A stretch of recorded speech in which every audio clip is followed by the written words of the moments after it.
Hello, my name is Karina Casada, and this is my digital native blog entry.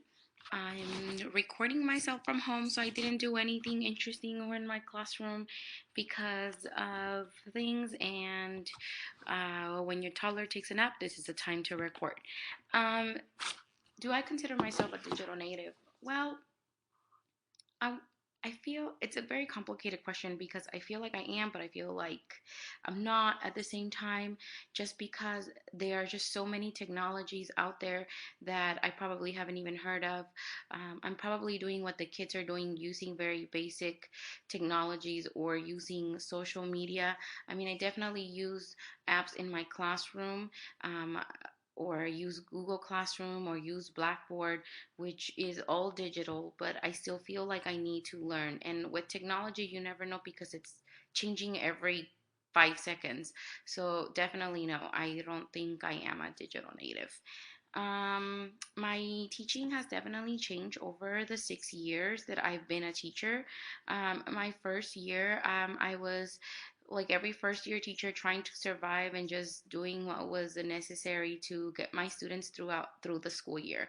Nowadays, I try to incorporate more technology. I try to be more open-minded about what I want to use in my classroom. And I've actually learned how to survive on my own because I don't have a department. I teach in a middle school where my department is under electives, so I have to collaborate with band, avid, computers, in art. So it's definitely really hard to think about collaboration and thinking what we have in common. So I really had to learn how to either do it on my own or go to other schools in the school district with other my colleagues to collaborate. So I've definitely learned how to become more independent, which is, I think, a bad thing for a teacher because teachers always need to be working together to make sure our students are succeeding. Um, the question on what devices do I use or applications. So my school is a one-on-one school in terms of technology. They all have their own devices. Most of my students are able to afford and purchase uh, iPads, laptops. Very rarely we have students use their phones as their electronic device. They have no textbooks. Well, they do, but they're downloaded onto their devices, so they need a device every day. To school to bring to school in order to do their classwork. So I use Haiku, which is a Blackboard, like Blackboard, where I post all my assignments. Any worksheet that I give them gets scanned and it's on Blackboard. So it's very similar to Google Classroom, even though I still don't know all the insides and the outsides of Google Classroom. And that's actually my goal. I want to learn